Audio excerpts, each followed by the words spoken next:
శ్రీమాత్రే నమః. శ్రీ లలితా సహస్రనామంలోని 531వ నామము శుక్ల సంస్థిత. ఈ నామానికి అర్థం ఏంటి అంటే శుక్లము అనే ధాతువు నందు వసించినది అని అర్థం వస్తుంది. ఇక్కడ శుక్ల సంస్థితలో జగన్మాత అంశ స్వరూపిణి అయిన యాకినీదేవి లేదా యశస్వినీదేవి జీవుల యొక్క శుక్లము అనే ధాతువులో కొలువై ఉంటుంది. మనం ముందు నామాల నుంచి చెప్పుకుంటూ వస్తున్నాం కదా, మానవ యొక్క శరీరము 9 ధాతువులతో నిర్మింపబడి ఉంటుంది అని. చర్మము, రక్తము, మాంసము, మేధ, ఎముకలు, మజ్జ, వీర్యము లేదా శుక్లము, ప్రాణము, జీవము అనే ఈ 9 ధాతువుల చేత శరీరం నింపబడి ఉంటుంది. ఈ 9 ధాతువుల్లో జీవుల్లో కల విలువైన ధాతువు అయిన శుక్లములో ఈ యాకినీదేవి లేదా యశస్వినీదేవి కొలువై ఉంటుందన్నమాట. శుక్ల ధాతువును మించింది వేరొకటి లేదు. ఇక్కడ శుక్లము అనే పదానికి శోణితము అనే అర్థం కూడా ఉంటుంది. శుక్లము అంటే పవిత్రమైనది, ఉజ్వలముగా ప్రకాశించినది అనే అర్థం వస్తుంది. అన్ని ధాతువుల యొక్క సారము శుక్లంలో ఇమిడి ఉంటుందన్నమాట. శుక్లము అనే పదంలో పురుషుల్లోని శుక్లము, స్త్రీలలో శోణితము ఈ రెండు ఉన్నాయి. ఈ శుక్ల బిందువునే పునరుత్పత్తి జరిగి రాబోయే జీవి యొక్క అన్ని లక్షణాలు, రూపము, గుణ విశేషాలు ఇందులో అన్నీ ఇమిడి ఉంటాయి అన్నమాట. తెలుపు రంగులోని అన్ని రంగులు ఇమిడి ఉంటాయి. ఈ నామం ద్వారా ఈ సత్యాన్ని మనం ధృవపరుచుకోవాలి. ఉజ్వలమైన శుక్ల ధాతువు లేదా శోణిత ధాతువు కలిగిన వ్యక్తులు ఆత్మవిశ్వాసము, ప్రకాశిస్తున్న నేత్రాలు, చర్మము కలిగి ప్రకాశవంతంగా ఉంటారు. అత్యంత విలువైన శుక్ల లేదా శుక్ల ధాతువు జీవుల్లోని మజ్జ అనే ధాతువు నుండి ఉద్భవిస్తుంది. ఆరోగ్యంగా లేని శుక్ల ధాతువు సంతానహీనతకు కారణమవుతూ ఉంటుందన్నమాట. పురుషులకు ఈ శుక్లధాతువు, స్త్రీలకు రజోధాతువు లేదా శోణితము ధాతువృద్ధిని కలిగిస్తూ ఉంటుంది. కేవలం శుక్ల ఉన్నంత మాత్రమే సంతానం కలగదు, అందు సంతానోత్పత్తి కణములు కూడా ఉండి తీరాలి. ఈ కణములు హీనతను నివారించి శుక్లధాతు పుష్టి కలిగించేదే ఈ యాకినీదేవి.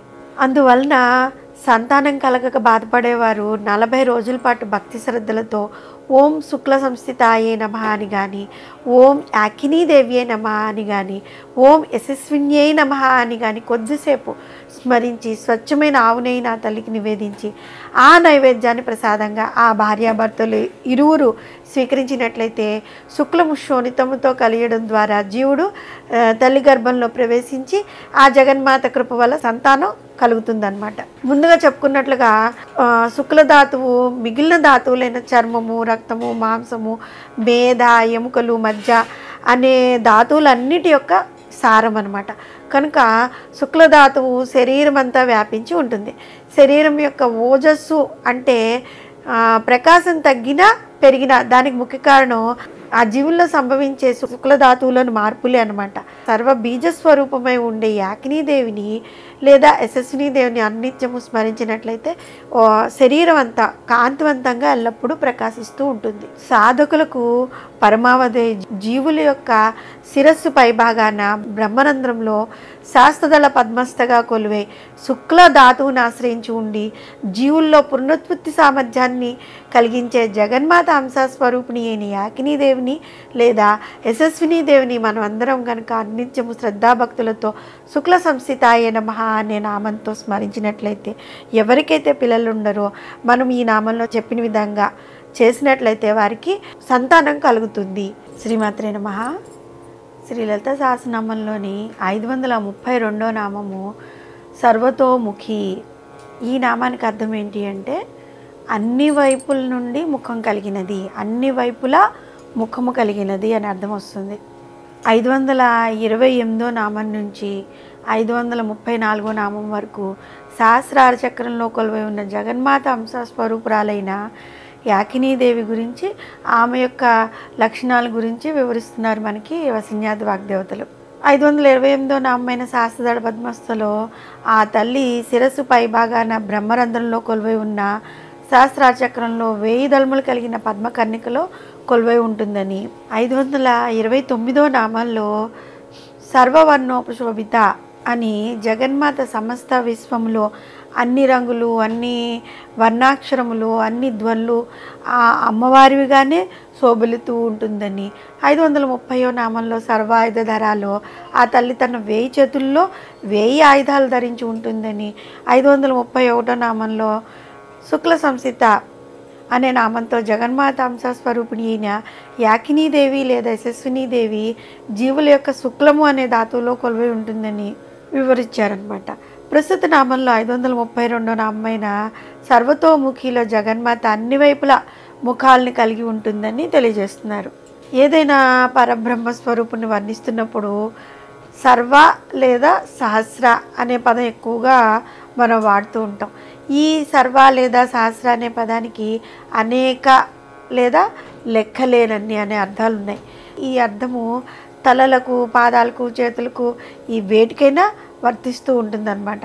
సహస్ర శీర్ష అంటే 1000 తలలు కలిగినది అని. సహస్రాక్షి అంటే 1000 కన్నులు కలిగింది.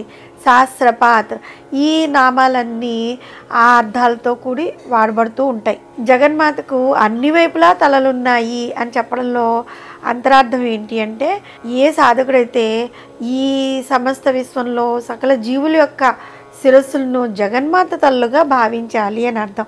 అక్కడ ఎవరిని చూసినా జగన్మాతగా భావించినప్పుడు అందరి తల్లు జగన్మాతవే కదా అనే అర్థాన్ని మనం ఇక్కడ తీసుకోవాలన్నమాట.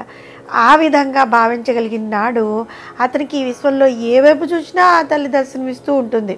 ఈ విశ్వంలోని జగదీశ్వరి తప్ప ఇంకా మరొకరు ఆ సాధకునికి కనిపించారనమాట. దీన్నే ఆ అద్వైత భావాన్ని సాధకుడు ఆ విధంగా అలవర్చుకుంటూ ఉంటాడు. ఈ సమస్త విశ్వంలో ఆ తల్లి మాత్రమే వ్యాపించి ఉంటుంది అనే భావన ఆ భక్తునికి కలుగుతూ ఉంటుంది. పరమాత్మ యొక్క ఈ విశ్వరూపము ఈ సమస్త విశ్వంలో ఎలా వ్యాపించి ఉంది అనే విషయాన్ని భగవద్గీతలో 11వ అధ్యాయమైన విశ్వరూప దర్శన యోగంలోని 11వ శ్లోకంలో వివరింపబడి ఉంది. అనేకమైన ముఖములతో, నేత్రాలతో ఒప్పుచున్నది, అనేక అద్భుత దృశ్యములను కలిగి ఉన్నది, అనేకములైన దివ్యాభరణాలను కలిగి ఉన్నది, అనేకమైన దివ్య ఆయుధాలను కలిగి చేత ధరించినది, దివ్యమైన మాలలను, వస్త్రాలను ధరించినది, చందన సుగంధ లేపనములు, పరిమళములను అన్ని వైపులా వ్యాపింపచేయునిది, సర్వత్రా ముఖ శోభములను వ్యాపింపచేయుచున్న పరమాత్మ యొక్క విరాట్ రూపమును అర్జునుడు దర్శించాడు అని వివరించి ఉంది. ఇక్కడ మనం కనుక గమనించినట్లయితే షట్చక్రంలోని ఒక్కొక్క చక్రాధిష్టాత్రికి ఒక్కొక్క ప్రధాన బీజం, ఆ పద్మానికి కలిగిన దళములలో మరికొన్ని బీజాలు ఉంటాయి. ఈ బీజాక్షరాలతో పాటు పరిపూర్ణమైన జ్ఞానాన్ని సంపాదించుకోవడానికి అవసరమైన బీజాక్షరాలన్నీ కూడా ఈ సహస్రార చక్రంలోని పద్మంలో ఉన్న శాస్త్రధర్మంలో ఉన్నాయి. మానవుడు తాను నిర్మించుకున్న ఒక కొత్త ఇల్లు ఉందనుకోండి, ఎప్పుడు ప్రవేశిస్తాడు? ఎప్పుడైతే ఆ గృహము నివసించడానికి అవసరమైన ఏర్పాట్లన్నీ పూర్తయిన తర్వాతనే కదా అందులోకి నివాసం ఉండడానికి వెళ్ళేది. అదేవిధంగా గర్భస్థ శిశువు యొక్క 6వ నెలలోని గర్భస్థ పిండం యొక్క అవయవాలు, మనసు కూడా ఏర్పడతాయని, శిశువు గర్భంలో ఉండే మిగిలిన 3 నెలల్లో వాటి అభివృద్ధి జరుగుతుందని మనం ముందు నామాల నుంచి తెలుసుకుంటూ ఉన్నాం. 7వ నెలలో అన్ని శరీర భాగాలు, మనసు ఏర్పడి గర్భస్థ పిండంలోకి జీవుడు ప్రవేశిస్తాడనమాట.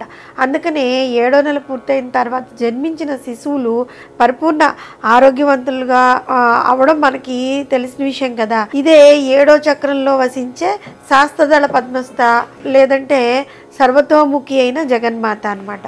భక్తులు షట్చక్రాల్లో చేసిన సాధనాలకు వారి సాధనా ఫలితంగా 7వ చక్రమైన సహస్రార చక్రంలో నెలకొని ఉన్న 1000 దళములు కలిగిన పద్మంలో అమృత వర్షమును వారిపై కురిపిస్తూ అన్ని వైపులా ముఖమును కలిగిన జగన్మాత అంశ స్వరూపిణి అయిన యాకినీదేవి లేదా యశస్వినీదేవిని మనందరము అన్నిత్యము శ్రద్ధాభక్తులతో సర్వతోముఖి అనే నామంతో కనుక స్మరిస్తూ ఉన్నట్లయితే, ఆ తల్లి దయ వల్ల గర్భస్థ శిశువు గురించి చెప్పుకున్నట్లయితే ఆ శిశువునికి ఆరోగ్యాన్ని ప్రసాదిస్తూ ఈ సాధన చేసే భక్తునికి అమృతధారల్లో కలిగే ఆనందాన్ని కూడా ఆ తల్లి ప్రసాదిస్తూ ఉంటుంది. శ్రీమాత్రే నమః. శ్రీ లలితా సహస్రనామంలోని 533వ నామము సర్వోదన ప్రీత చిత్త. ఈ నామానికి అర్థం ఏంటంటే సర్వ అంటే అన్నీ, ఓదన అంటే ఆహార పదార్థాల యందు, ప్రీతి చిత్త అంటే ఇష్టము కలిగినది అని అర్థం వస్తుంది. అయితే వసన్యాది వాగ్దేవతలు ఈ నామమైన సర్వోదన ప్రీత చిత్త అనే ఈ నామంలో ఆ తల్లికి అన్ని ఆహార పదార్థాలు ఇష్టమే అని చెప్పారు. అయితే ఏ విధమైనటువంటి ఆహార పదార్థాలు అంటే, వేదాలలో ఏ విధమైనటువంటి ఆహార పదార్థాలైతే తీసుకోవాలి అని వివరించారో అవి మాత్రమే ఆ తల్లికి ఇష్టము అని చెప్పారనమాట. అన్నం పరబ్రహ్మ స్వరూపం అంటాం కదా. తైత్తిరీయ ఉపనిషత్తు అన్నమును గురించి అనేక విషయాలను ప్రబోధించిందనమాట. అన్నం బ్రహ్మేతి వ్యజనాత్ అంటే అన్నమే పరబ్రహ్మ స్వరూపం. అన్నం నా నింద్యాత్ అంటే ఆహారాన్ని ఎప్పుడు నిందించకూడదు. అన్నం నా పరీక్షిత అంటే అన్నాన్ని పారవేయకూడదు. అన్నం బహుకుర్వీత అంటే అన్నంను ఎక్కువగా పండించు. అన్నమును పరబ్రహ్మ స్వరూపంగా అని ఎందుకు అన్నారంటే, ఆహారం శరీరానికి అవసరమైన పోషక పదార్థాలన్నింటినీ సమకూరుస్తూ ఉంటుంది. అనేక రకాలైన భక్తులు పరబ్రహ్మ స్వరూపానికి అనేక రకాలైన ఆహార పదార్థాలను సమర్పించినట్లుగా, వాటిని భగవంతుడు స్వీకరించినట్లుగా మనకు పురాణాలు శాస్త్రాలు చెప్తూ వస్తున్నాయి. కావాల్సిందల్లా అనన్యమైన భక్తి శ్రద్ధలు మాత్రమేనమాట. కన్నప్ప సమర్పించిన ఎంగిలి మాంసాన్ని ఈశ్వరుడు స్వీకరించాడు కదా. ఇంకా విదురుడు ప్రేమతో ఇచ్చిన అరటిపండుపై తొక్కును శ్రీకృష్ణుడు పార్వశంతో తిన్నాడు కదా. ఇంకా రామాయణంలో శబరి ఎంతో ఆప్యాయంతో ప్రేమతో ఎంగిలి చేసి సమర్పించిన ఆ పళ్ళని శ్రీరామచంద్రుడు తిన్నాడు కదా. అందువలన భక్తులు భక్తి శ్రద్ధలతో ఏది సమర్పించినా, ఎటువంటి ఆహారమైనా అయినా సరే జగన్మాత తన అనుగ్రహ దృష్టిని వాటి మీద కురిపిస్తూ ఉంటుంది. అసలే పోషక విలువలు కలిగిన ఆహారము, దానికి తోడు ఆ ఆహారం పైన ప్రసరించిన అమ్మ యొక్క కరుణా కటాక్షము, ఇంకా ఆహారం జీవునికి అమృతమే కదా. అందుకనే వసన్యాది వాగ్దేవతలు యాకినీదేవిని లేదా యశస్వినీదేవిని సర్వోదన ప్రీత చిత్త అనే నామంతో కీర్తించారు. మనము ఈ ముందు నామాల్లో వివిధ చక్రాధిష్టాత్ములకు ప్రీతికరమైన నైవేద్యాలన్నీ చెప్పుకుంటూ వస్తున్నాం కదా. ముందుగా పాలన్నం అన్నం, తర్వాత నెయ్యి అన్నం అన్నం, బెల్లం అన్నం, పెరుగన్నము, పప్పు అన్నము, హరిద్రాన్నము, ఇవన్నీ ఆయా దేవతలకు ఎక్కువ ఇష్టము అని చెప్పుకుంటూ వస్తున్నాం. వీటిని మనం సూక్ష్మంగా కనుక పరిశీలిస్తే, ఒక శిశువు జన్మించి పెరిగి అన్నప్రాసం జరిగిన తర్వాత ఏ ఆహారాలు ఆ శిశువుకి తేలిగ్గా జీర్ణమవుతాయో తెలిసిన తర్వాత ఇక ఏ రకమైన ఆహార పదార్థాలనైనా సరే అతడు స్వీకరించగలగడో ఆ ఆహార పదార్థాలనే దేవతలు నైవేద్యంగా స్వీకరిస్తున్నారనమాట. అది మనం ఇక్కడ గమనించాలి. యస్య బ్రహ్మచ్చ క్షత్రం చలో భవత ఓదన అని వేదాలు చెప్తూ వస్తున్నాయి. అంటే ఏంటి? జగన్మాత లలితా త్రిపుర సుందరికి ఈ సకల చరాచర ప్రపంచం అంతా ఓదనమే కదా, అంటే ఒక ఆహారమే. అందువల్ల శృతి స్మృతి విహితమైన వర్ణాశ్రమ ధర్మయుతమైన ఆహారము దేనికైనా ఆ తల్లికి నైవేద్యంగా సమర్పించి ఆ తల్లి దృష్టి ప్రసరించిన తర్వాత ఆ నైవేద్యాన్ని ప్రసాదంగా స్వీకరిస్తే ఆ తల్లి యొక్క అనుగ్రహంతో మన శరీరంలోని దోషాలన్నీ తొలగిపోయి సంపూర్ణమైన ఆరోగ్యం చేకూరుతుంది. ఈ శిరస్సు పైభాగంలో బ్రహ్మరంధ్రంలో 1000 దళములు కలిగి పద్మంలో సర్వవర్ణోపశోభితగా వెలిసి శృతి స్మృతి వేదవిహితమైన అన్ని రకములైన ఆహార పదార్థాలను అత్యంత ప్రీతితో స్వీకరించే జగన్మాత అంశస్వరూపురాలైన యశస్వినీదేవి లేదంటే యాకినీదేవి, ఆ అమ్మవార్లని మనము సర్వోదన ప్రీత చిత్త అనే నామంతో స్మరిస్తూ మనము తయారు చేసిన ఆహార పదార్థాలను అమ్మవారికి నివేదించి అమ్మవారి దృష్టి సోకిన తర్వాత దాన్ని కనుక మనం స్వీకరిస్తే మనకి ఆరోగ్యం మెండుగా ఉంటుంది. శ్రీమాత్రే నమః. శ్రీ లలితా సహస్రనామంలోని 534వ నామము యాకిన్యాంబా స్వరూపిణి. ఇక్కడ ఉన్న తల్లిని యాకినీదేవి అంటూ ఉంటాం. ఈ తల్లి బీజాలు సంకేతాలు అన్నీ యకారంతో ఉంటాయి కాబట్టి యాకిని అని పిలుస్తుంటారు. సరిగ్గా విశుద్ధి చక్ర నుండి మనం కనుక చూసినట్లయితే యాకిన్యంబ స్వరూపిణి వరకు మొత్తం 7 స్థానాల్లో ఉన్న యోగిని దేవతలు, వారి యొక్క స్వరూపాలు, వారి వర్ణనలు, వారి యొక్క ఆయుధాలు, వారికి ఇష్టమైన పదార్థాలు, వారి అనుగ్రహ వైఖరులు ఇవన్నీ మొత్తం 64 నామాల్లో చూపించారనమాట. దానికి పూర్వరంగంగా వజ్రేశ్వరి, వామదేవి, అవి 7 నామాలు. దాన్ని చివరగా అనుసంధానం చేస్తూ స్వాహ, స్వధ, మతి, మేధ, శృతి, స్మృతి, అనుత్తమ, ఈ 7 నామాలు ఉన్నాయి. మొత్తం లలితా సహస్రనామంలో ఒక పాదంలో 7 నామాలున్న పాదం ఇది ఒక్కటే అనమాట. కొన్ని చోట్ల 3 నామాలు, కొన్ని చోట్ల 2-5 నామాలు అలా ఉంటూ వచ్చాయి. ఇప్పటి వరకు మనం చెప్పుకున్న కిన్యంబా స్వరూపిణి చూపిస్తూ మంత్రశాస్త్రం ఇచ్చిన ధ్యాన శ్లోకం కూడా ఉందన్నమాట. శిరోభాగంలో ఉన్న ఆకాశంలోని పద్మమందు 1000 దళములు కర్ణికలో మధ్యలో ఈ తల్లి స్థితమై ఉంటుంది. శుక్లధాతువు నుండి నిశ్చితిగా ఉంటుందన్నమాట. ఈ అనంత హస్తముల్లో అనంత ఆయుధములు ధరించి ఉంటుంది. డాకినీదేవి అని ఎవరైతే విశుద్ధి చక్రంలో ఉన్నారో ఆ తల్లి వజ్రేశ్వరి సంకేతం ద్వారా చెప్పబడుతుంది. ఆ మంత్రాధిదేవత స్వాహ అన్నమాట. మంత్రంగా చేసేటప్పుడు డకారానికి బీజం కలిపి నాదం చేసి డమ్ డాకిన్యే స్వాహ, రమ్ రాకిన్యే స్వాహ అని మనం అనుసంధానం చేస్తూ ఉంటాం. ఇది కూడా ఒక పద్ధతి అన్నమాట. డాకిని అంటే వజ్రేశ్వరి, స్వాహ 2 గుర్తుకు రావాలి. డాకిని, రాకిని, లాకిని, కాకిని, సాకిని, హాకిని, యాకిని అనబడే యోగ దేవతలకు డమ్, రమ్, లం, కం, సం, హాం, యాం అనే బీజ దేవతలకు నమస్కారం చేయాలి. బీజములు గురుపదేశంతో చేసుకుంటూ ఉండాలన్నమాట. గురువు యొక్క ఉపదేశం లేనిదే ఇవి చేసిన ఫలితం ఉండదు. ఉపదేశం లేనప్పుడు ఆ దేవత పేర్లు అనుకున్నా చాలన్నమాట. మొత్తం వీటిని అనుసంధానం చేసుకుంటూ లలితా పరమేశ్వరి యొక్క అనుగ్రహ స్వరూపాలే శరీరాన్ని రక్షిస్తూ ఉంటాయి. అవి మనల్ని రక్షిస్తున్నాయి అనే భావన కూడా మనం చేసుకుంటూ ఉండాలి. యోగిని దేవతలు లలితాదేవికి అభిన్నులు అన్నమాట. లలితాదేవియే నా శరీరాన్ని కాపాడుతున్న అమ్మ అని మనం భావన చేయాలి. ఇప్పుడు అమ్మ అనే మాట ఎంత గొప్పగా సరిపోతుందో ఒకసారి మనం ఆలోచిస్తే, లోకంలో మనల్ని కన్న తల్లిని అమ్మ అని అంటూ ఉంటాం కదా, నిజమే. ఎందుకంటే ఈ శరీరం ఏర్పడడానికి ఆ తల్లి దేహాన్ని పంచుకుని మనం ఈ భూమి మీదకి వచ్చాం కనుక ఆ తల్లిని తల్లి అంటున్నాం. రూపకల్పన చేసేటప్పుడు ఆ తల్లి కూడా రూపం ఇవ్వడం లేదు.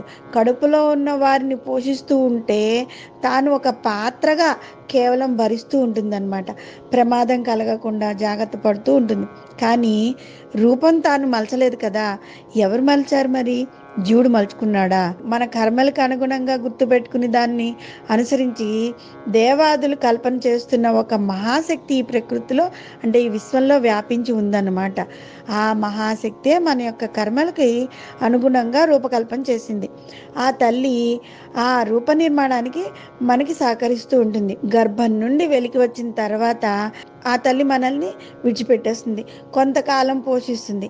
అమ్మవారు మాత్రం 7 ధాతుశక్తుల రూపంలో ఉంటూ శరీరంలో ఎప్పుడూ అంటుపెట్టుకుని మనల్ని కాపాడుతూ ఉంటుంది. ఇప్పుడు నిజమైన తల్లి ఎవరు?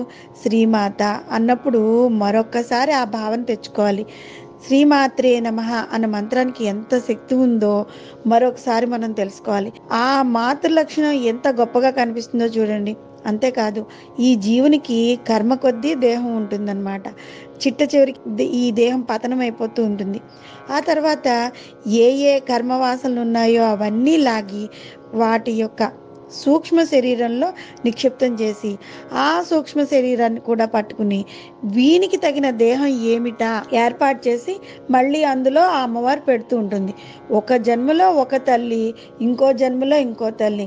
కానీ అమ్మవారి యొక్క అనుబంధం మాత్రం జీవునికి ఎప్పుడూ ఉంటుందన్నమాట. జన్మ జన్మలకి ఆ తల్లి మనదే. నిజమైన అనుబంధం ఆ తల్లితోనే ఉంటుంది. చిట్ట చివరికి దేహాదులు లేని స్థితిలో ఆ తల్లిలోనే మనం లయమైపోతూ ఉంటాము. ఉన్నది ఒకటే తల్లి. ఈ తల్లి తప్ప మరొకరు లేరు. భువనైక మాత అయిన ఆ తల్లి పట్ల కృతజ్ఞత, భక్తి భావన మనకి ఎల్లప్పుడూ ఉండాలి. ఇక్కడ లలితా పరాభట్టారిక యొక్క సంపూర్ణ స్వరూపం చూపించబడుతూ ఉందన్నమాట. ఈ విధంగా మనము యాకిన్యంబా స్వరూపిణి అయిన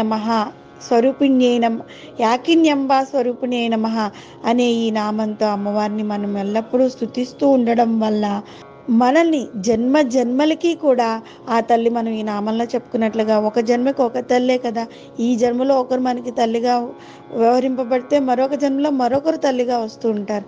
అయితే ఎన్ని జన్మలైనప్పటికీ ఆ జగన్మాత మనకి తల్లిగా మనల్ని పట్టుకుని ఎల్లప్పుడూ కాపాడుతూ ఉంటుంది.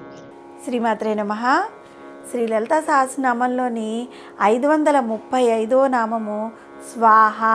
స్వాహ అనే నామానికి అర్థం ఏంటంటే సు ఆహ, అంటే చక్కగా ఆహ్వానించినది, లేదంటే స్వాగతము పలుకున్నది అని అర్థం వస్తుంది. మనము ఏదైనా యాగాలు యజ్ఞాలు చేసేటప్పుడు ఈ స్వాహాకార ఉచ్చారణ చేతనే దేవతలందరికీ హవ్యాలు అవి అందిస్తూ ఉంటాం. ఉదాహరణకి మనం ఇంద్రునికి హవిస్సును అందజేసేటప్పుడు హవిస్సును యజ్ఞగుణంలో వేస్తూ ఇంద్రాయ స్వాహ అంటుంటాం. ఇంద్రాయ ఇదం నా మమ అని అగ్నిలో వేస్తూ ఉంటాం అన్నమాట. దీనికి అర్థము నేను సమర్పించే ఈ హవ్యము ఇంద్రునికి చెందుతుంది, కానీ నాకు కాదు అని అర్థం వస్తుంది. ఎప్పుడైతే ఈ విధంగా మనము హవ్యాన్ని అగ్నికి సమర్పిస్తామో అప్పుడు స్వాహాదేవి రూపంలో ఉన్న జగన్మాత ఆ ఆహారాన్ని ఆ దేవతలకు అందజేస్తూ ఉంటుంది. లింగ పురాణం ఏం చెప్పింది అంటే అగ్నిదేవుడు ఈశ్వరుని యొక్క స్వరూపం. యజ్ఞము యొక్క అగ్ని సాక్షాత్తు ఈశ్వరుడేనమాట. పరమేశ్వరుని శక్తి అయిన జగదంబ స్వాహాదేవిగా వెలిసి ఉంటుంది. స్వాహాదేవి తనయుడే షణ్ముఖుడు. ఇంకా వాయుపురాణంలో పరమశివునికి అగ్ని శరీరం కలదని అతని భార్య స్వాహాదేవి అని కూడా చెప్పబడింది. అందులో స్కందుడు కుమారుడు అని చెప్పారనమాట. ఈ స్వాహాదేవి పరమేశ్వర పీఠానికి అధిష్టాత్రి అనమాట. పద్మపురాణంలో స్వాహాదేవి మహేశ్వరపురం నందు ఉంది అని వివరించారు. దేవతలకు హవిస్సును సమర్పించేటప్పుడు స్వాహ, స్వద, శ్రౌషట్, వౌషట్, వశౌట్ అనే వాచకాలతో ఉపయోగిస్తూ ఉంటారు. పరమాత్మ స్వరూపుడైన శ్రీకృష్ణుడు భగవద్గీతలోని 9వ అధ్యాయమైన రాజవిద్య రాజగుహ్య యోగంలో 16వ అధ్యాయంలో కూడా ఇదే విధంగా చెప్తూ వచ్చారనమాట.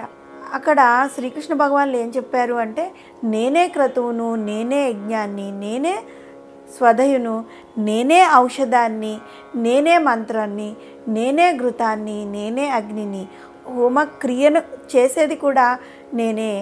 మనము సంధ్యావందనం చేసే సమయంలో ఆచమనం చేస్తుంటాం కదా, ఓం కేశవాయ స్వాహ, ఓం నారాయణ స్వాహ, ఓం మాధవాయ స్వాహ అంటూ చేస్తాం.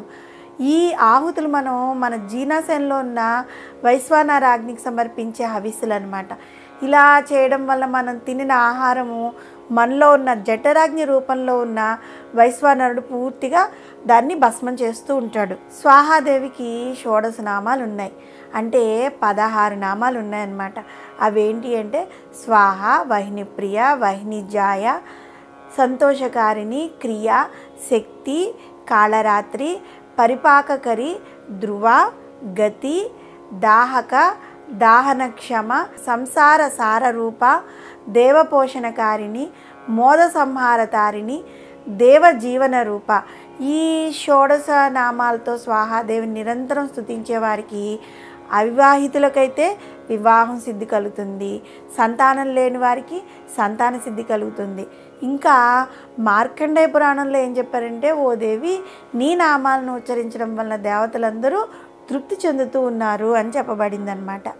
పూర్వము దేవతలందరికీ బాగా ఆకలేసిందనమాట. ఆ ఆకలితో వాళ్ళు ఏం చేశారు, ఆకలి తీర్చుకోవడం కోసం ఏం చేయాలని ఆలోచించి బ్రహ్మదేవుడి వద్దకు వెళ్ళి ఆహారం ఇవ్వమని కోరారు. బ్రహ్మదేవుడు ఏం చేశాడు, హవిర్భాగములను ఏర్పాటు చేసి వాటిని దేవతలకి అందించమని పరమేశ్వరిని ప్రార్థించాడు అనమాట. అంటే అమ్మవారిని ప్రార్థించాడు. ఆమె తన అంశంలో ఒక అంశను అంటే స్వాహాదేవిగా చేసి ఇచ్చింది. అప్పటి నుంచి ఈ స్వాహ అని సమర్పింపబడే హవిస్సులన్నీ కూడా ఆయా దేవతలకు ఆహారాలుగా అందింపబడుతూ ఉన్నాయి. ఎప్పుడైతే మనం యజ్ఞంలో ఒక దేవతను స్వాహ అనే మంత్రంతో ఆహ్వానిస్తామో ఆ దేవత వచ్చి అక్కడ స్థిరంగా నిలిచి మనం సమర్పించిన ఆహుతులను తృప్తిగా స్వీకరించి వెళ్ళడం జరుగుతుందన్నమాట. ఈ విధంగా జగన్మాత అంశ స్వరూపిణి అయిన స్వాహాదేవి ప్రభవించి దేవతలకు ఆహారాన్ని అందించి తృప్తిపరిచిన జగన్మాతను మనందరము ప్రతిరోజు భక్తి శ్రద్ధలతో స్వాహ అనే నామం ద్వారా స్మరిస్తూ ఉండడం వల్ల మనం ఈ నామంలో చెప్పుకునే విధంగా వివాహం జరగని స్త్రీలకు వివాహం జరుగుతుంది, సంతానం లేని వారికి సంతానం కలుగుతుంది. అంతేకాకుండా శరీరానికి సంబంధించిన ఆహార విషయంలో అంటే డైజెస్టివ్ ట్రాక్ అంటారా, అలాంటి లోపాలు అవి లేకుండా జఠరాగ్నికి సంబంధించిన లోపాలు ఏమైనా ఉంటే పోయి వారికి ఆరోగ్యం బాగుంటుంది. శ్రీమాత్రే నమః. శ్రీ లలితా సహస్రనామంలోని 536వ నామము స్వధ. ఈ నామానికి అర్థం ఏంటంటే స్వా ప్లస్ ధా అంటే శరీరధారణ ప్రక్రియకు సంబంధించిన స్వాగత వచనము అని అర్థం అనమాట. మనము ఇంతకు ముందు నామంలో స్వాహ అలో యజ్ఞక్రతువుల్లో స్వాహ మంత్రం ద్వారా మనము హవిస్సులను ఈశ్వర స్వరూపమైన అగ్నిదేవునికి సమర్పిస్తూ ఉంటాము అని చెప్పుకున్నాం కదా.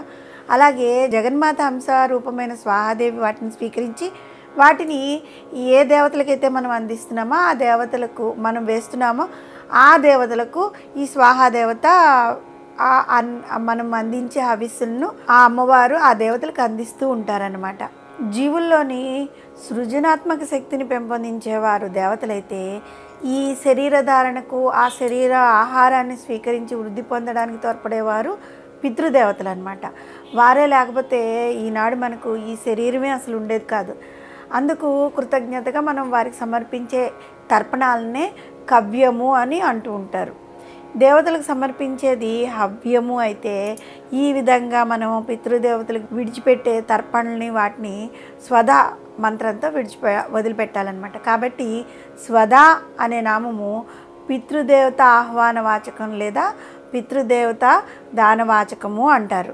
ఏ విధంగా మనం దేవతలకు సంబంధించిన హవిస్సులను మనం యజ్ఞ హోమకుండంలో వేసినప్పుడు వాటిని స్వీకరించి ఆయా దేవతలకు అందజేయడానికి జగన్మాత తన అంశస్వరూపమైన స్వాహాదేవిని సృష్టించిందో అదేవిధంగా పితృదేవతలకు సంబంధించిన తర్పణాలను వారికి అందజేయడానికి స్వధాదేవిని అమ్మవారు సృష్టించి నియమించిందనమాట. శివుని యొక్క అష్టమూర్తుల్లో అగ్నిస్వరూపం ఒకటి, అది స్వాహాలో అనే నామంలో మనము దాని గురించి తెలుసుకున్నాం. అటువంటి అగ్నిస్వరూపమైన ఈశ్వరునికి తోడ్పడే శక్తి రూపమే స్వధాదేవి.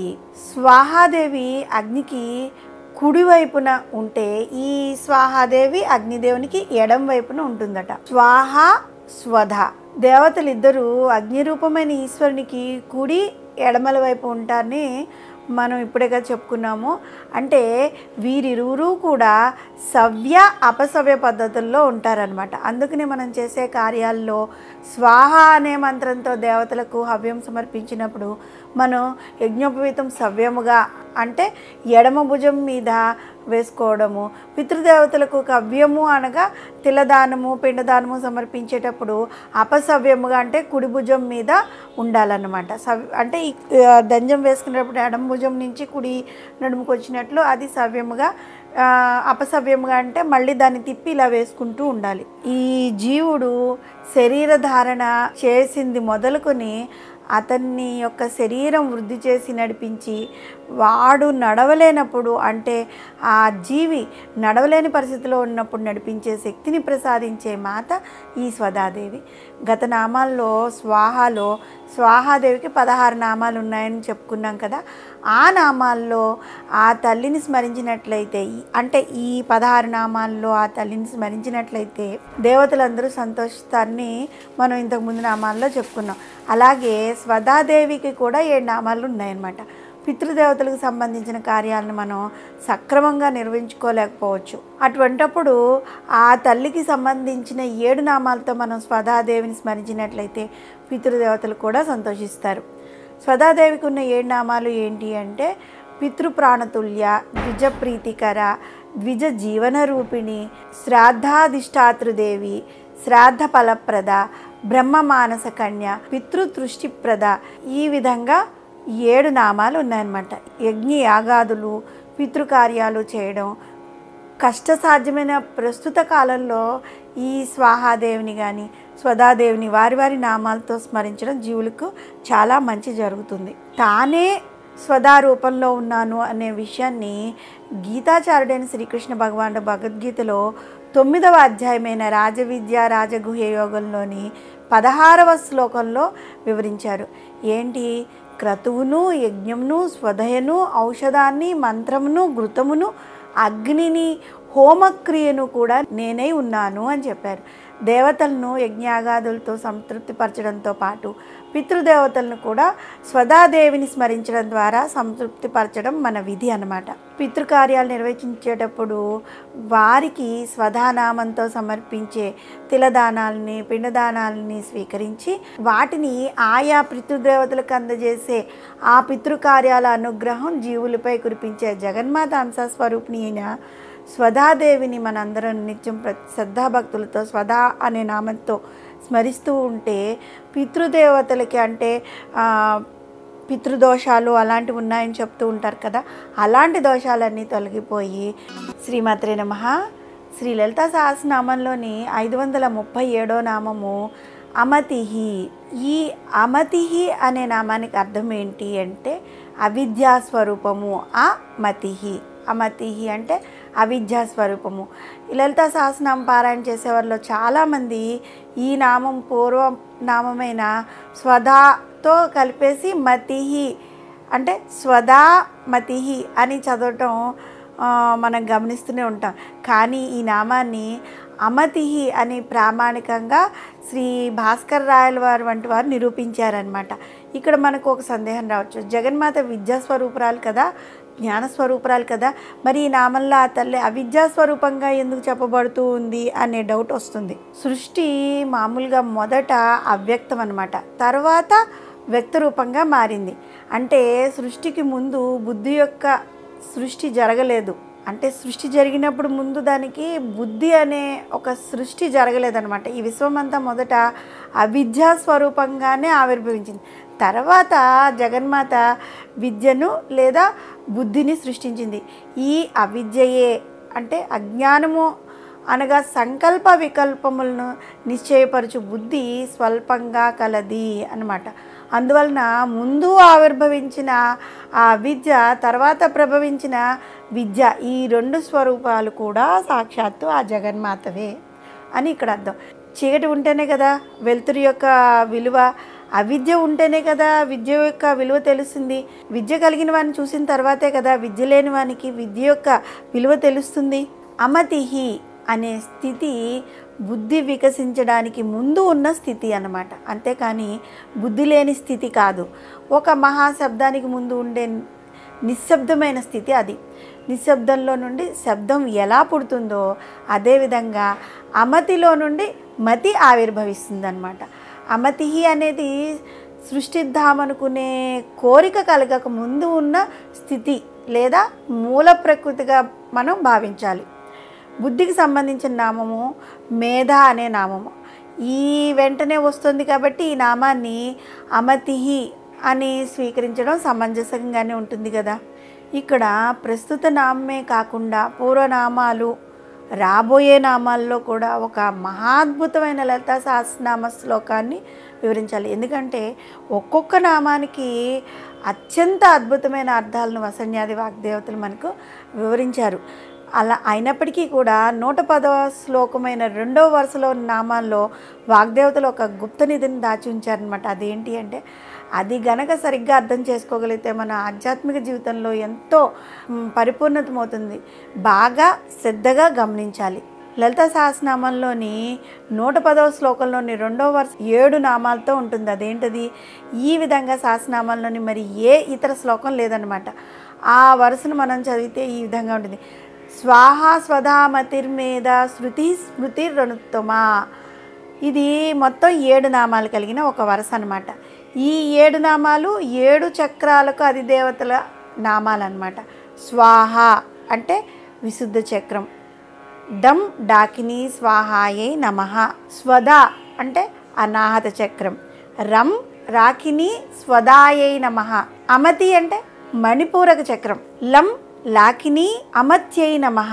మేధ స్వాదిష్టాన చక్రం, కం కాకిని మేధాయై నమః.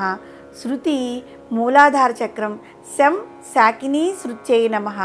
స్మృతి ఆజ్ఞాచక్రం, హం హాకిని స్మృత్యై నమః.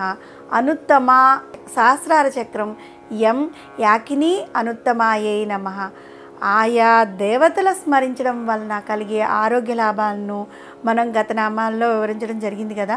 కాబట్టి మళ్ళీ కావాలంటే ఒకసారి వెనక్కి వెళ్ళి ఆ నామాలను పఠించడం వల్ల ఈ రహస్యనామాల్లో దాచిపెట్టిన లలితా సహస్రనామాలు రహస్యనామాలుగా ప్రసిద్ధి చెందాయి. ఇందువలనే సృష్టికి ముందు అమతిగా అంటే లేదా అవిద్యగా అవిద్యాస్వరూపంగా ఉండి సృష్టికి తర్వాత తన ఇచ్ఛాస్వరూపంతో విద్యను లేదా మేధస్సును సృష్టించి విద్య అవిద్యా స్వరూపాలు, మతి అమతి స్వరూపాలు, జ్ఞాన అజ్ఞాన స్వరూపాలు సాక్షాత్తు జగన్మాతయే అని మనం అందరం తెలుసుకుని అనిత్యం శ్రద్ధాభక్తులతో అమతిహి అనే నామంతో కనుక స్మరిస్తూ ఉంటే అమతిహి పోయి మతిహి అనేది మనలో చేరి అవిద్య అనేది పోయి విద్య, అజ్ఞానం అనేది పోయి జ్ఞానము మనలో ఒక ప్రకాశవంతంగా ప్రకాశిస్తూ ఉంటుందన్నమాట. శ్రీమాత్రే నమః.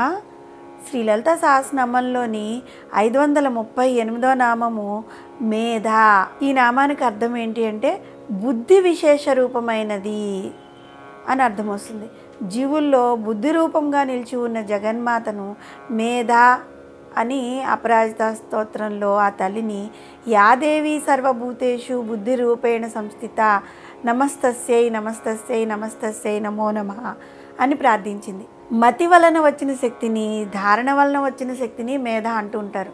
అహం బ్రహ్మాస్మి అన్న విషయం గుర్తుంచడం మేధ అని వివరిస్తూ ఉంటారు. అనేకమైన రూపాలతో అనేకమైన నామాలతో ఉండే ఈ జన్మలన్నీ తాత్కాలికమైనవని, అశాశ్వతమైనవని, పరబ్రహ్మం ఒక్కడే శాశ్వతుడు అని గ్రహించడమే మేధ అని వివరింపబడుతూ ఉంటుంది. బుద్ధిలో అత్యున్నత స్థాయిని సూచించేదే మేధ అన్నమాట. సకల శాస్త్రాల యొక్క సాధనను అర్థం చేసుకోగలగడమే ఈ మేధ. ఆ శాస్త్రాల సారమంతా కూడా మేధారూపంలో ఉన్న జగన్మాతే కదా.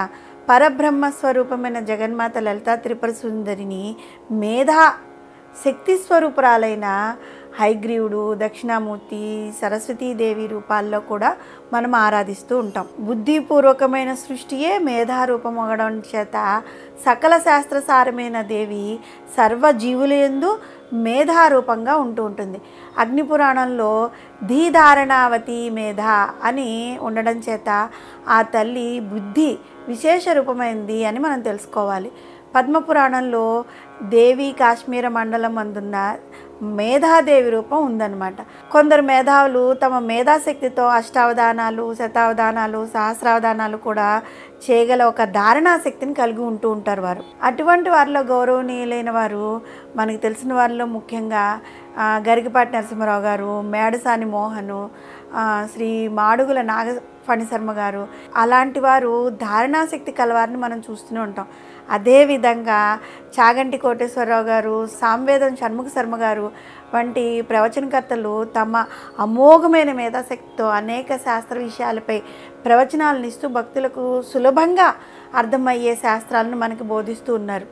వీరికి గల ధారణాశక్తి, శాస్త్ర జ్ఞానము సాక్షాత్తు జగన్మాత వరంగా వారికి ప్రసాదించిందే కదా. అంతేకాకుండా తిరుపతి వెంకట కవులు, శ్రీ విశ్వనాథ సత్యనారాయణ గారు, శ్రీ పుట్టపతి నారాయణాచార్యులు ఇలాంటి రచయితలు, శ్రీమతి ఎస్ఎస్ సుబ్బలక్ష్మి, శ్రీ మంగళంపల్లి బార్లిమురళీకృష్ణ ఇలాంటి సంగీతకారులు, ఆర్యభట్ట, వరాహమిహిర మొదలైన శాస్త్రవేత్తలు తమ మేధాశక్తి సంపత్తి చేత మనకందరకు బాగా తెలిసిన వాళ్లే కదా.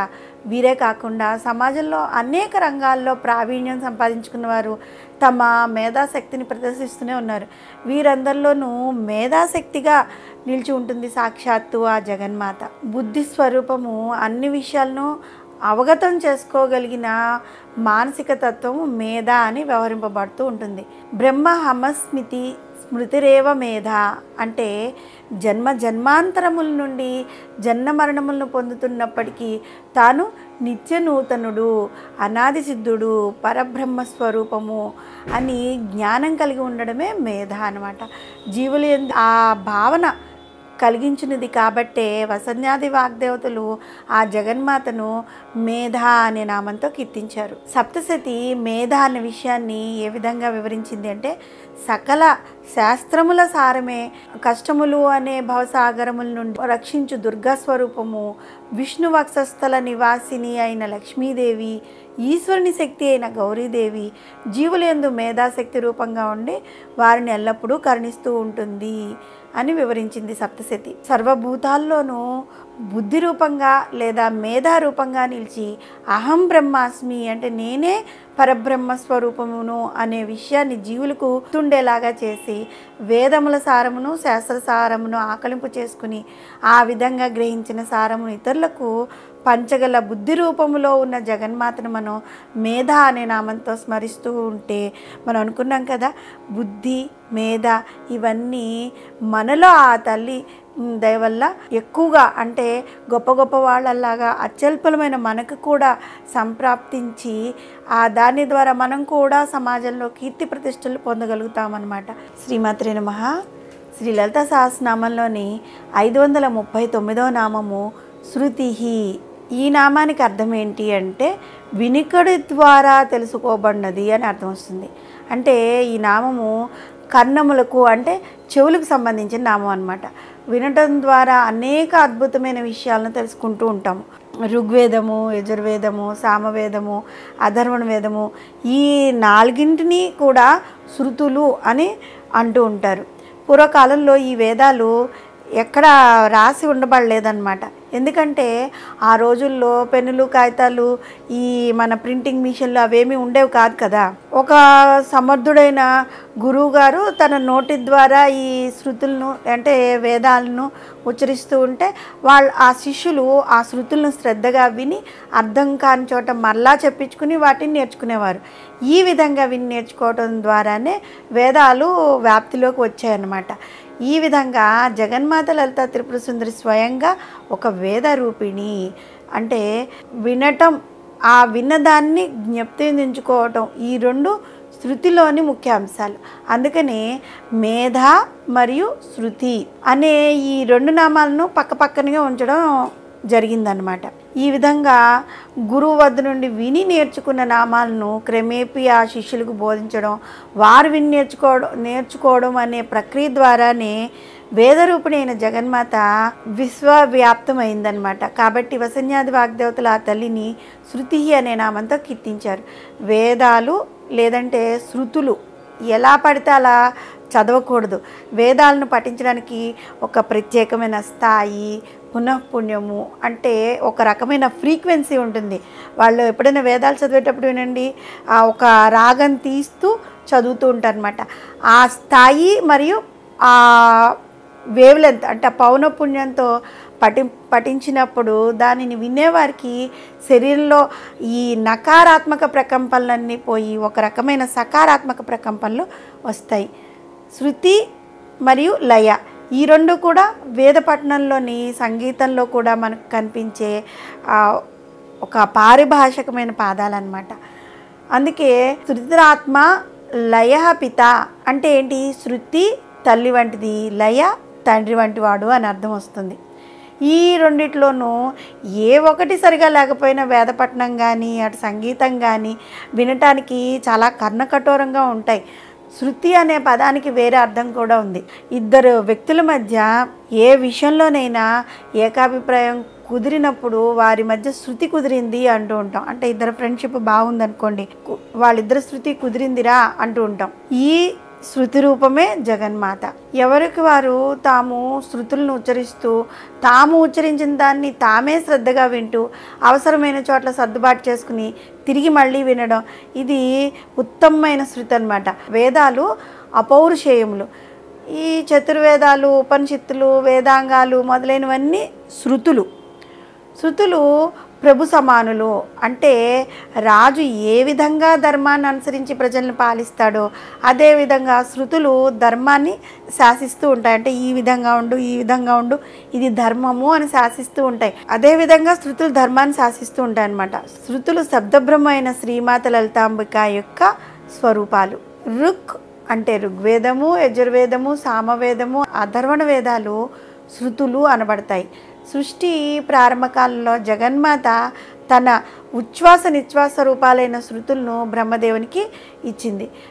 బ్రహ్మదేవుడేమో నిరంతరం తన 4 ముఖాలతో అస్తమానం పఠిస్తూ ఉండగా ఆయన నుండి ఆ శృతులు మహర్షులు విని సాధన చేసి తమ శిష్యులకు నేర్పించారనమాట. ఈ విధంగా వేదాలు గురు శిష్య పరంపరగా వ్యాప్తి చెందుతూ వచ్చాయి. ఈ చతుర్వేదాలైన ఋగ్వేదము, యజుర్వేదము, సామవేదము, అథర్వణ వేదము, ఈ వేదాంగాలు, ఉపనిషత్తులు అమ్మవారి యొక్క ఉచ్ఛ్వాస నిశ్వాసములై శృతులుగా బ్రహ్మదేవునికి ప్రసాదింపబడితే ఆయన ద్వారా మహర్షులకు వారి శిష్యులకు ఒక గురు పరంపరగా విశ్వవ్యాప్తమై ఇవన్నీ కలిపి శృతి అనే నామంతో అమ్మవారికి కీర్తింపబడి ఆ శృతి అనే నామాన్ని మనం కనుక నిత్యము భక్తి శ్రద్ధలతో మనం పారాయణ అంటే జపిస్తూ ఉండడం వల్ల వేద పారాయణ చేసేవారికి కానీ వేద విద్య నేర్చుకునే వారికి కానీ ఆ విద్య బాగా అబ్బుతుందన్నమాట.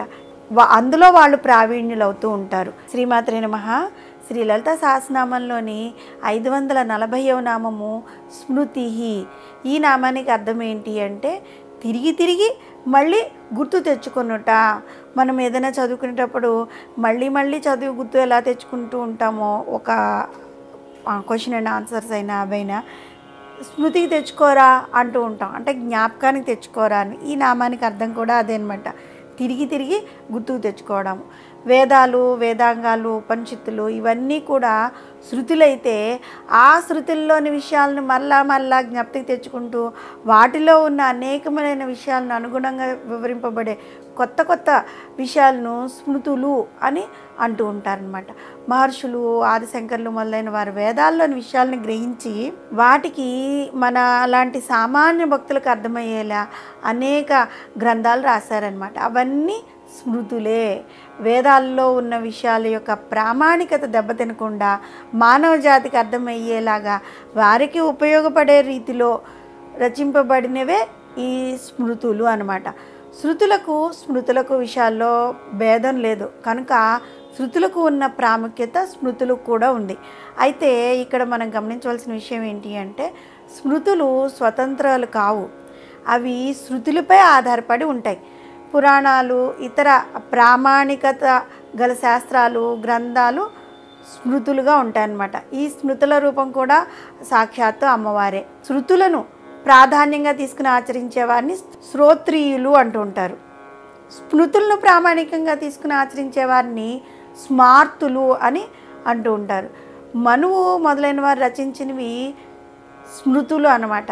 వాయుపురాణం నందు భూత భవిష్యత్ వర్తమానములైన సర్వకార్యాలను స్మరించడం వల్ల జగన్మాత స్మృతి అని చెప్పబడింది.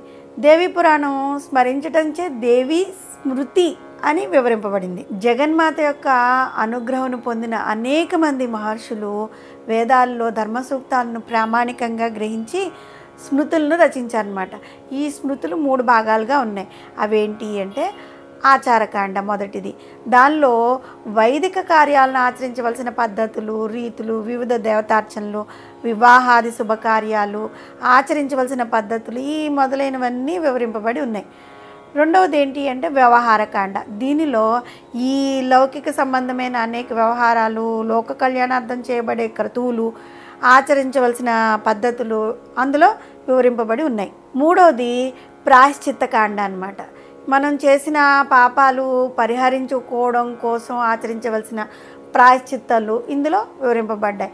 ప్రాయశ్చిత్తంలో కొన్ని ఆలయాలు నిర్మించడం, బావులు, చెరువులు త్రవ్వించడం ఇలాంటివి కూడా ఉన్నాయన్నమాట. ఈ స్మృతులను మొట్టమొదటిగా బ్రహ్మదేవుడు మనువుకు ఉపదేశించాడని, ఆ తర్వాత మనువు అత్రి, వశిష్ఠుడు అలాంటి మొదలైన మహర్షులకు వివరించాడని అంటూ ఉంటారు. ఈ విధంగా మనువు ఉపదేశించిన స్మృతుల్లో కలియుగంలో పరాశర స్మృతి ముఖ్యంగా తీసుకోబడిందనమాట. జగన్మాత లలితా త్రిపుర సుందరి శృతులు, స్మృతులు ఈ రెండిటి రూపంలోనూ ఉంటుంది. మానవులకు ధర్మశాస్త్ర సూక్ష్మాలను బోధిస్తుంది కాబట్టి వసన్యాది వాగ్దేవతల ఆ తల్లిని శృతి, స్మృతి అనే ఈ 2 నామాలతో కూడా కీర్తించారు. జీవుల యొక్క భూత భవిష్యత్ వర్తమాన కర్మలన్నింటినీ స్మృతి పదమునందు కలిగించినది కనుక జగన్మాతను స్మృతి అనే నామంతో వ్యవహరింపబడుతూ వచ్చారన్నమాట. శృతులకు స్మృతులకు గల తేడా ఏంటి అంటే, శృతులు శ్రవణ జ్ఞాన స్వరూపాలైతే, అంటే ఏంటి, వినికిడితో జ్ఞానాన్ని సంపాదించుకోగలిగినవి. అయితే స్మృతులు స్మరణ జ్ఞాన స్వరూపాలు, అనగా మరలా స్మరించటం వల్ల జ్ఞానాన్ని సంపాదించుకోగలిగినవి అని అర్థం వస్తుంది. జ్ఞాన సంపార్జన ముఖ్య ధ్యేయంగా కలిగిన శృతులు స్మృతులు రెండు కూడా సాక్షాత్తు జగన్మాత యొక్క రూపాలే. మానవుడు భగవంతుని సాన్నిధ్యమును వైదిక కార్యకలాపాలు నిర్వహించడం ద్వారా పొందాలనుకుంటూ ఉంటాడు. కానీ అతని బుద్ధికి పరిమితి ఉంది కదా, వేదాలను గ్రహించడం అతనికి చాలా కష్టసాధ్యం కనుక వేదార్థాలైన స్మృతులపై మానవుడు ఎక్కువగా ఆధారపడుతూ ఉంటాడు. మనము గ్రహించడానికి కష్టమైన వేదములు, వేదాంగాలు, ఉపనిషత్తులు మహనీయులైన ఋషులందరూ అధ్యయనం చేసి వానిలోని సారాన్ని స్మృతులుగా రూపొందించి ఆ స్మృతుల రూపాన్ని కూడా మనకి వివరించి, ఇక్కడ శృతి స్మృతి రెండు అమ్మవారి రూపమే కాబట్టి మనము స్మృతి అనే నామం ద్వారా అమ్మవారిని మనం రోజు స్తుతిస్తూ ఉంటే దానివల్ల మనకి స్మృతి ఎక్కువగా కలుగుతుంది, అంటే జ్ఞాపక శక్తి పెరుగుతుంది అని అన్నమాట. శ్రీమాత్రే నమః.